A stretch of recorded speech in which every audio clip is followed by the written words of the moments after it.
Hello and welcome to another episode of Moose's Gear Goo Review. I'm Moose, and today we've got another knife review.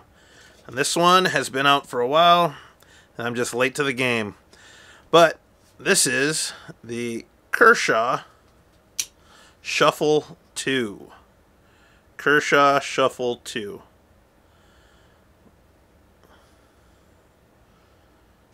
Alright.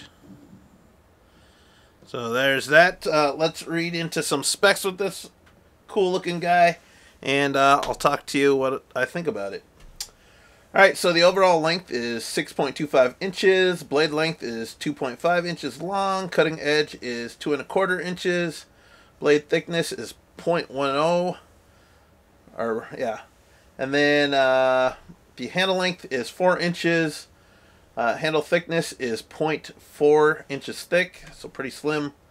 And yeah, the overall weight on this little guy is 3 ounces, so hits that 3 ounce and under sweet spot. And I kind of know where all the meat is on this thing besides the blade. So, but either way, let's take a look at it. This is what it looks like folded. And honestly, this is definitely one of the cooler looking knives from Kershaw.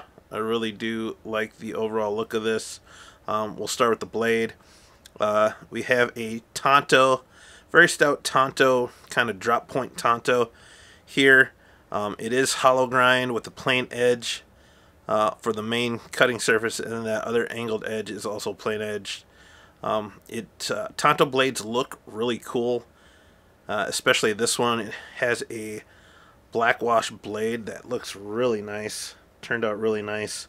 On the back side you have the Kai logo, and then ATR 13 MOV is the blade steel.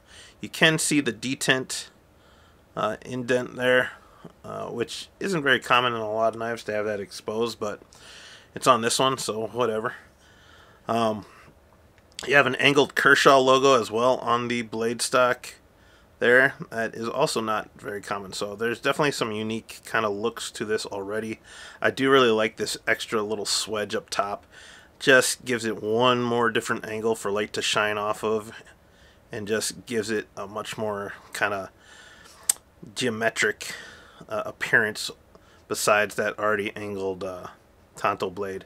We do have blacked out thumb studs, and that is the way of deploying it, is from thumb studs.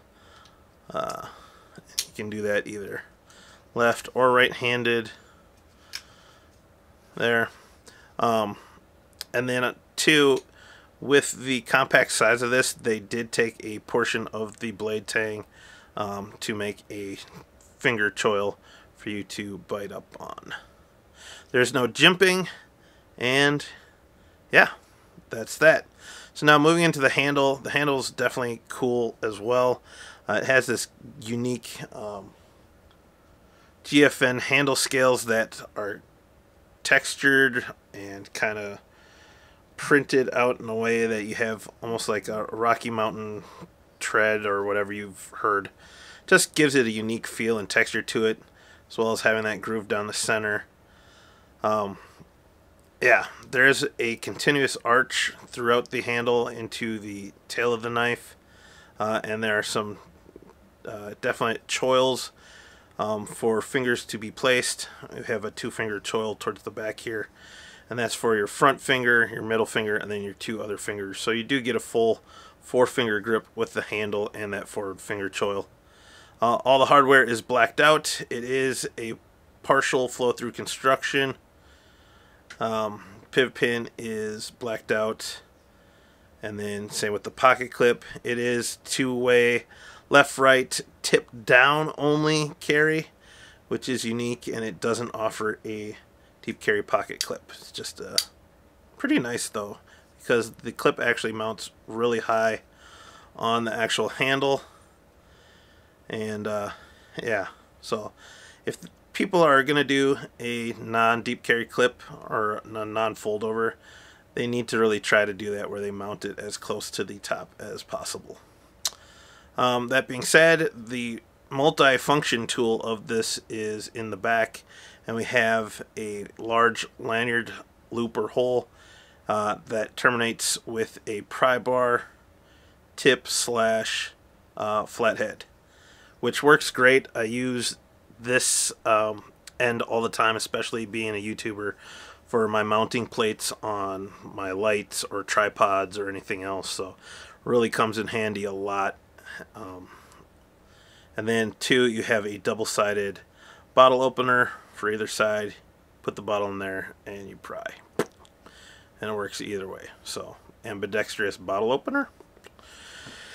Yeah, so I don't know, guys, it's a cool knife. I'm not a huge fan of Tontos just because of the different bevels of sharpening, but you know, for a budget knife that was around 20 bucks, that is also very slim, works out pretty well, and it's a great kind of beater knife to have. And like I said, I love that pry bar tip. That being said, we're going to compare it to some other of the shuffle line here quick.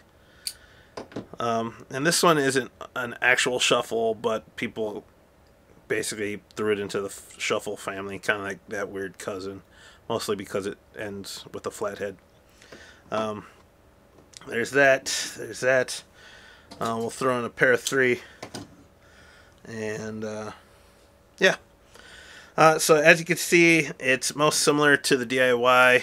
I don't have a regular shuffle in my collection right now, but you can see that overall continuous arch in the handle, and then the forward finger choil is the similar thing. Blade wise though, the Shuffle 2 is slightly larger, and I'm assuming it is slightly larger than what an original shuffle will be. They do share the same pocket clip though, which is cool. Wonder if this one... Nope, this one has something different. So, yeah. So let's just compare those. Handle length, obviously, these are small, compact knives, but you can definitely see that the Shuffle 2 is about 1/4 of an inch bigger in blade length and whatever. So, comparing it thickness-wise, the DIY does have one side much thicker, but as you can see how kind of narrow that handle is on the Shuffle 2. And then blade stock is the same. Going into the Antic, I believe it is. Kershaw Antic or whatever. I don't know if I'm wrong, correct me. Surprisingly, it looks like the blade steel's thicker, but that might be the powder coat. Nope, it is thicker, so the Antic, this little guy is thicker. Handle-wise, though, pretty slim on both, but I think this one is thinner just slightly. And then onto the Spyderco. Spyderco has thicker blade stock, and handle-wise is thicker. So, yeah, there you have it, guys. We got one last test, and then I'll let you know who I think this is for and if I recommend it. This is the Ugly Brown glove test. Texture-wise, I feel this texture works better in bare hands. The GFN is kind of slick, and the texturing or the milling or whatever you want to call it, grooves that are in it aren't as evident and don't really hold in. Though because there's a curve and you have those finger choils, once your fingers are in there, you can lock into it pretty well, and that's not budging at all. So the choils definitely hold in hand. If there was jimping on top, it would have been helpful, but for the most part, grip-wise, it works. Thumb studs, those big thumb studs are nice and evident, and I can definitely deploy it, and I can definitely get that liner lock. Oh yeah, it is a liner lock knife with recessed liners as well. So yeah, so does it pass? Heck yes. I'll give it a B+ on this guy. So now, who do I think this knife is for? First off, if you're looking for just a budget beater knife, you know, the blade steel is not going to hold an edge that long, but it is easy to sharpen, and HCR 13 does get very sharp. So, you know, expect that if you do get this. But I think this is good for anyone who just needs a small pocket knife for slicing open boxes or something that they're just not worried about, that they can kind of beat on. Something compact that won't take up a lot of space in a tackle box or toolbox or something. Also, it's a very tactical design. This model specifically with the Tonto blade, the OD green handle scale, and the smoke wash and blacked out hardware. So if you're just into tactical stuff, or you want a small knife for a little EDC kit, definitely consider this one. Also, you know, if you're one that likes to go fishing and have brews or whatever, you know, have a old-fashioned Coke, and you need something with a bottle opener and something with a flathead, you know, this might be the knife for you. So it might make a good picnic knife as well, or tailgate knife. So those are my recommendations. Do I recommend it overall for 20 bucks, 25-ish dollars, somewhere in between? Yeah, it's not bad at all. And like I said, you know, you want a decent $20 knife, there you go.